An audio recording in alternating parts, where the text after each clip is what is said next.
Section 1. You will hear a conversation between a travel agent and a customer who needs to book a hotel for a group visit. First, you have some time to look at questions 1 to 6.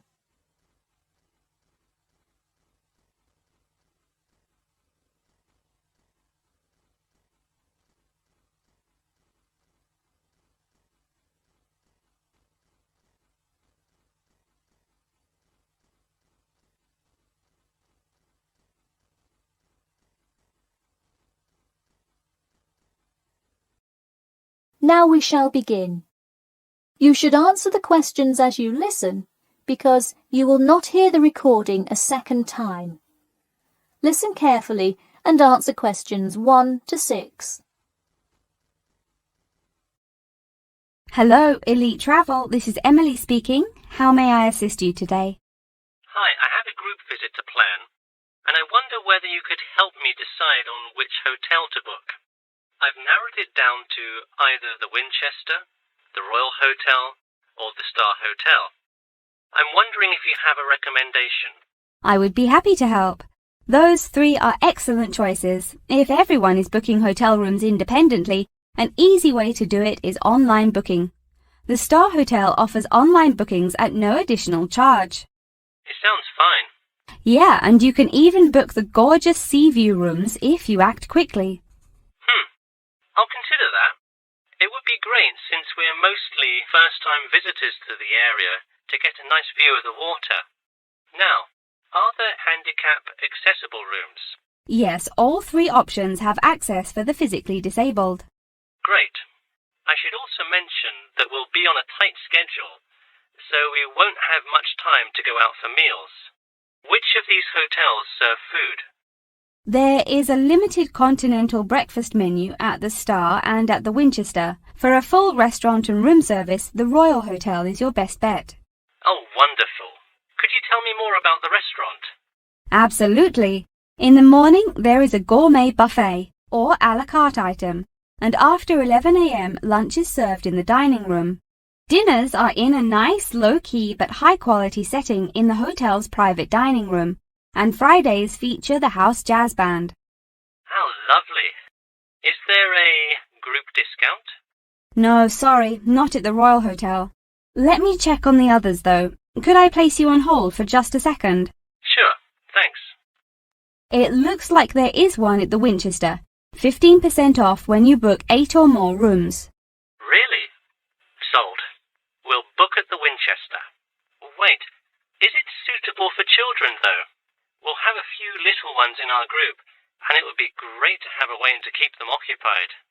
Yes, in fact it has a play place that kids just love, with slides and swings and everything.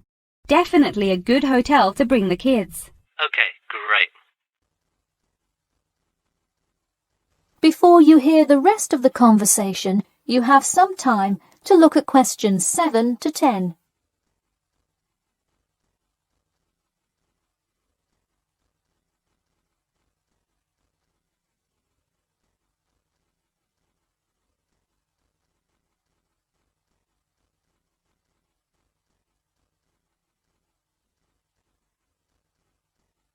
Now listen and answer questions 7 to 10. So now I know where we'll be staying. What next? Should I go ahead and book transportation and assign rooms and everything? Well, for now there are only a few things for you to take care of. We will hold a block of rooms for you as soon as you send a deposit. I recommend booking as soon as possible, so you probably want to send the invitations as soon as you know how many rooms to hold. Oh, right. Okay. I'll send the invitations and put down the deposit. Is there anything else I should take care of? Great. And don't worry about this now, but sometime before you arrive, do let us know if you'll be requiring our transport service to and from the airport. I'll make sure to let you know. Does that incur a service charge, or perhaps a tip, or some presents to show our gratitude for the personal car service? Oh, don't worry about it. It is a free service, so if you would like to tip, you are welcome to do so. But hotel drivers do not accept gifts. Thanks for your help. My pleasure.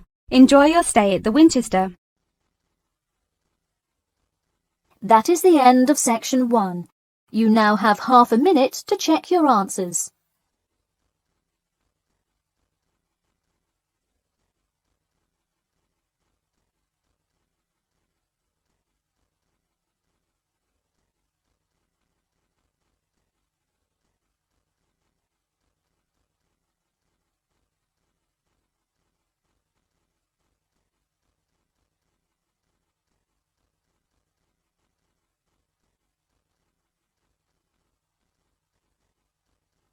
Now turn to Section 2. Section 2. You will hear a talk about the 11th Annual Durham County Car Exhibition. First, you have some time to look at questions 11 to 16.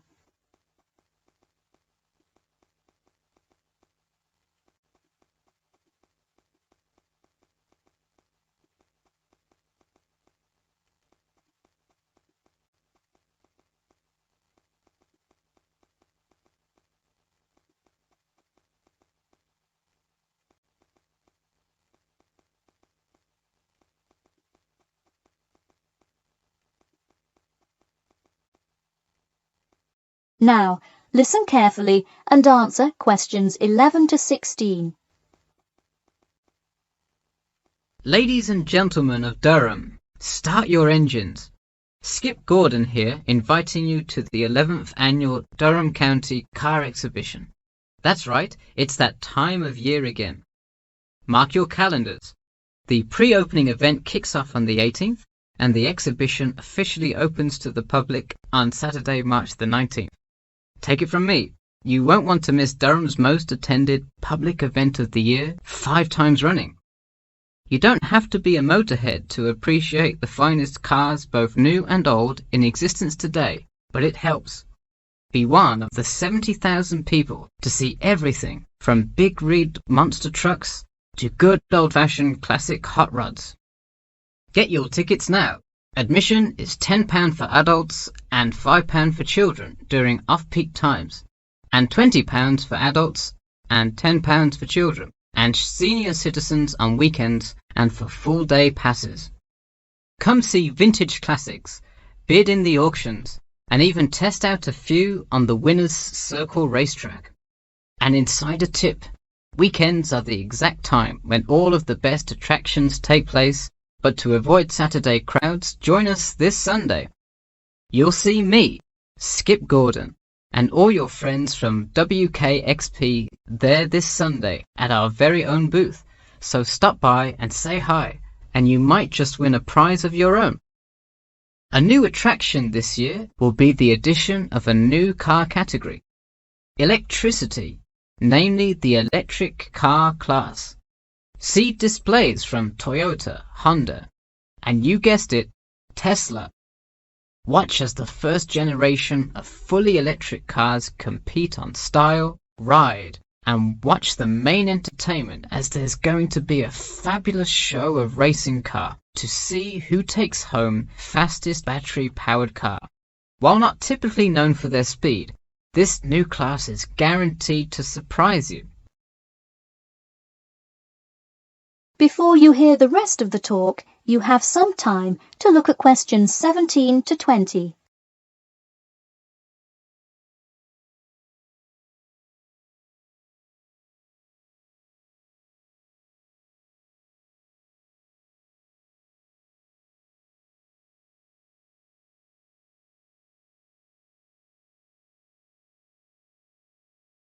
Now listen and answer questions 17 to 20. Get tickets before they sell out. Last year's tickets sold out fast, so we upped the attendance this year. That's right, more seats. But don't wait. Act now and save. That's right, if you buy your tickets before this Friday, you'll get 2 for the price of 1. That's right, 2 for the price of 1. And don't worry, kids, just like last year, there's something specially for you. Wreak havoc on the road with the Kids Crazy Cars ride, and then race around the Tiny Tykes track in your favorite child-sized race car. Meanwhile, Mom and Dad can take a spin in a ride a bit more than their size. We're rolling out a massive dirt track so you can get behind the wheel and test drive something a little more adventurous.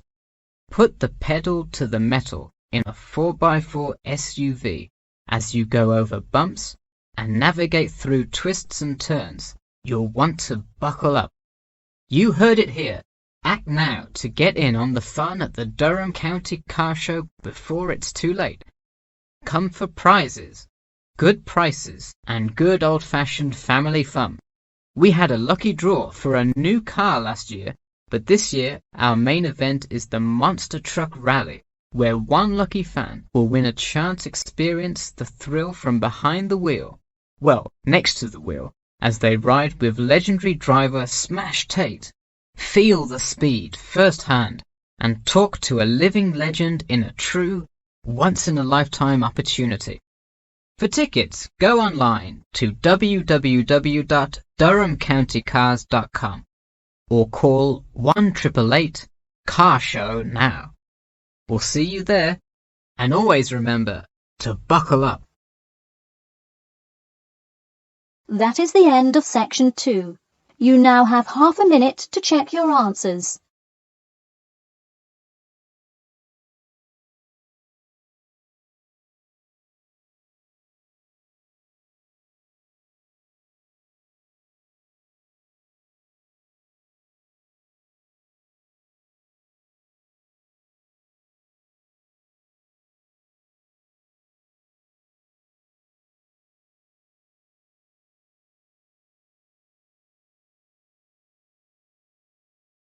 Now turn to section 3. Section 3. You will hear a student asking Professor Jameson for advice in choosing courses for next semester.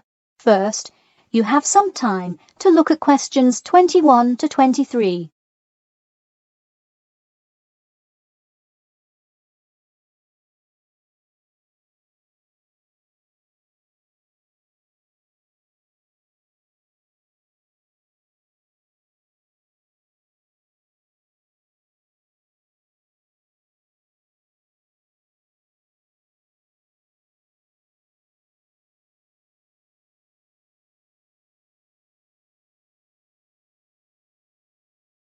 Now, listen carefully and answer questions 21 to 23. Hi, Professor Jameson. I was hoping we could talk this week about choosing courses for next semester. That sounds great. Any idea yet, or what you'd like to take? Well, I was hoping you could kind of tell me. There are so many to choose from. I don't even know where to start. Sure. Well, first things first. Do you know what you will major in? It's important to take courses that are relevant to your career path. Well, I think I want to major in biology. I want to go to medical school, so it seems like it would make sense. I agree. If you like biology, it's definitely a good idea to focus on that, since so many of the requirements overlap. Okay, so I should take a few biology classes then? Yes, let's start there. You should pick 1 or 2 biology classes. Not just any biology classes, though. If possible, read online or talk to senior fellows and find out about the structure of the courses. You don't want to end up signing up for 2 classes that require labs in the same semester. You'll spend so much time in the biology department that you won't see the light of day. All right, good idea. I heard labs can be as long as 4 hours. That's true. And another thing, make sure the topic is either relevant to your major or something you're interested in learning about. It sounds obvious, but do not just take a class because you heard it was easy or because it does not require attendance. Of course not, though it would be really nice to have at least one class that's a little bit less rigorous than the ones I'm taking this semester. I barely sleep as it is with all this studying. That may have more to do with your study habits, though I don't disagree that your schedule is really difficult this semester. Before you hear the rest of the talk, you have some time to look at questions 24 to 30.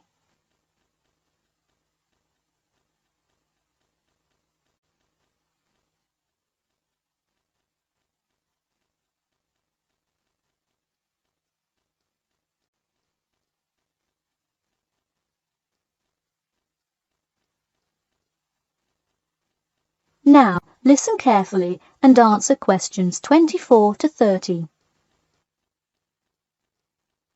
So, any idea which biology classes you may decide on for next semester? Well, I was thinking of taking human physiology. It sounds relevant and interesting. I think it is an interesting class, but I would recommend against it. You're already in human anatomy, which also covers physiology, so it would be repetitive and probably not the best use of your time. If I already know some of the stuff, I could take it to boost my GPA a little bit. You could maybe do that, except the professor that teaches it is famous for giving out the fewest A's of any professor. Oh wow, never mind. Now, changing subjects. Have you decided yet on your research topic? Well, I actually decided. I don't want to do a research paper. I'm going to do a dissertation instead. I think I will much more enjoy coming up with a thesis and finding all the details to support it. I see. Didn't you already do some of the research, though? What happened to that? Well, I started doing research. Then the more data I collected, the more complicated things got. I realized I would have to take a lot more steps to randomize the sample, and then I realized I would need to control for more factors. I see. What kind of data collection did you do? I interviewed employees at the water treatment facility after Professor Dickinson recommended it. I understand. Well, the research paper could be much more outside work, but it may be worth it if that is what you're interested in. No, I am a lot happier just doing the dissertation. That's fine with me. Just remember, you need to finish your first draft and send it in soon. It's already the middle of February. Oh wow, it is, isn't it? I just have to finish it by the end of March, right? Yep, but don't forget, the date will really sneak up on you. Okay, I'll make sure to set reminders in my calendar. And who do I talk to about registering my dissertation? You should go to the department office and then talk to the secretary. I thought I needed to talk to the department head. Not for registering. If you need help developing your dissertation, that's when you should go to the department head. I see. And who would I see about getting access to the database of past research on my topic? That you can find in the computer lab, specifically in the office. You'll have to ask a lab technician to give you access. Okay, well, I'll go ahead and get started on that then. Thanks. That is the end of section 3. You now have half a minute to check your answers.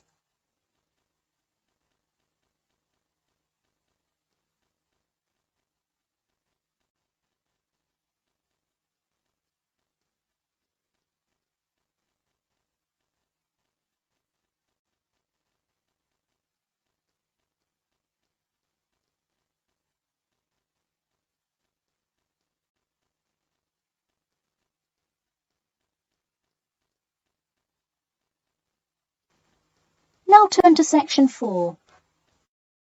Section 4. You will hear part of a lecture about the role of sleep in humans and animals. First, you have some time to look at questions 31 to 40.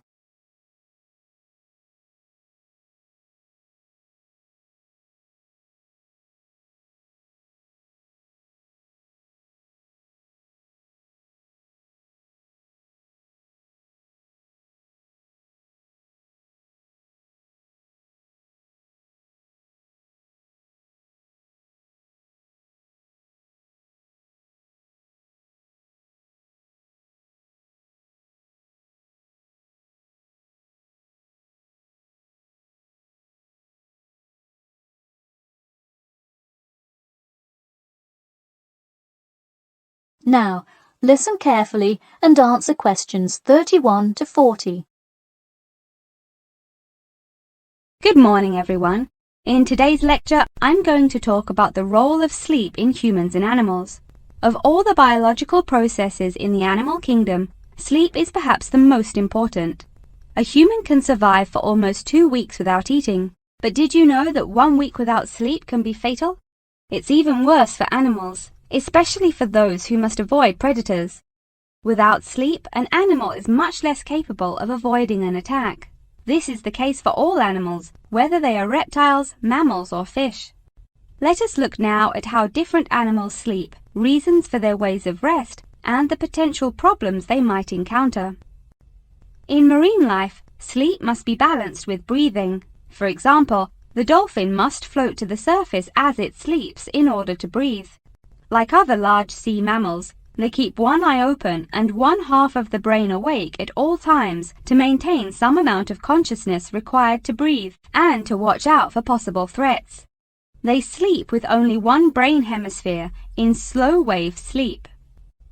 Birds also have unusual sleeping patterns, mostly due to being constantly on edge in the presence of numerous predators. They usually sleep quite lightly. For example, Swainson's thrush, also called olive-backed thrush, is a medium-sized thrush that takes hundreds of naps during the day, each of which lasts just a few seconds.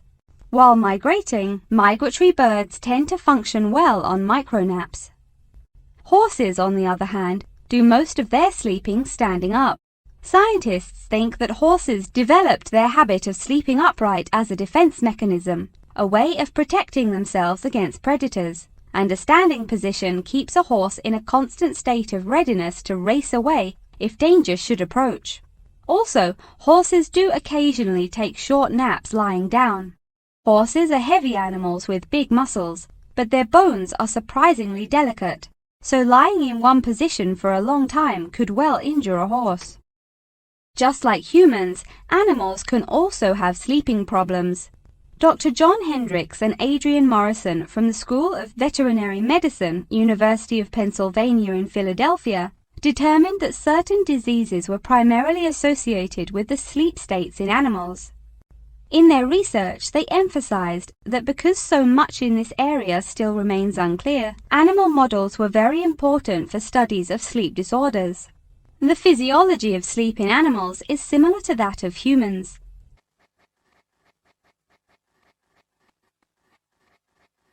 But why do we humans sleep? Researchers and scientists believe it helps us organize our memories of the day, that sleep acts as a kind of filing system for the brain.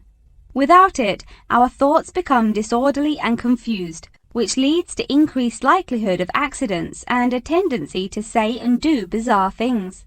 Researchers also believe that sleep plays a key role in learning. We sleep so that the brain can integrate new knowledge and form new associations. Because of the similar sleeping pattern to that of humans, rats are often studied in order to increase our knowledge of human physiology. In one study, rats were kept awake for almost 2 weeks and their behavior was observed. Researchers found the sleep-deprived rats could hardly remember anything of what they had been taught that day. For example, one rat had been taught to recognize pictures of various Parisian landmarks in order to receive food. Pressing a button below a picture of the Louvre would result in food being released, and so forth. However, when deprived of sleep, they would press buttons seemingly at random. In addition to rats, the fruit fly, a small insect that feeds and breeds on spoiled fruit, also has been used as a model organism, and thousands of scientists around the world work on it. But why was the fruit fly chosen to be studied? It was for practical reasons. The most important one is that the relationship between fly and human genes is so close that the sequences of newly discovered human genes, including genes that show a susceptibility, can often be matched against their fly counterparts. This provides an indication of the function of the human gene and could help in the development of effective drugs to help people with sleeping disorders. Therefore, many scientists today choose to study the genetic structure of the fruit fly, which could make a particularly important contribution to the understanding of developmental processes in humans. In conclusion, sleep is a necessary part of life, not just for humans, but for the entire animal kingdom. Now, I'd be happy to answer any questions you may have. That is the end of section 4. You now have half a minute to check your answers.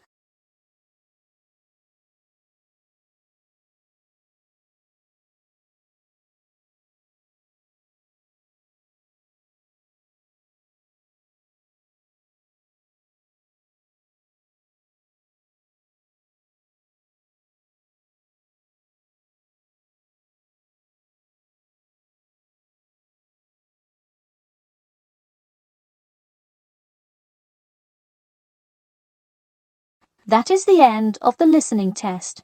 In the IELTS test, you will now have 10 minutes to transfer your answers to an answer sheet.